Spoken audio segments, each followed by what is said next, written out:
8.3 IKS SYBA निवडक गोष्टींच्या गुहेत भारतीय ज्ञान परंपरा या पाठ्यपुस्तकातील 8.3 शेख चिल्लीच्या गोष्टी.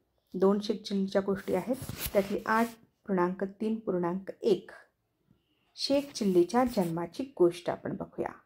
शेख चिल्लीचा जन्म एका गरीब कुटुंबात झाला. त्याला सगळेजण शेख म्हणत असत.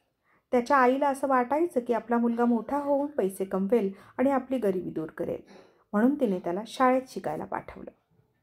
शाळेत शिकवलं जायचं की मुलगा असेल तर तो वो खाना खाता है असं म्हणायचं आणि मुलगी असेल तर वो खाना खाती है असं म्हणायचं. शाळेतला हा धडा शेख चिल्लीच्या चांगलाच लक्षात राहिला. एक दिवस एक मुलगी चुकून विहिरीत पडली आणि मदतीसाठी मोठ्याने आवाज देत होती.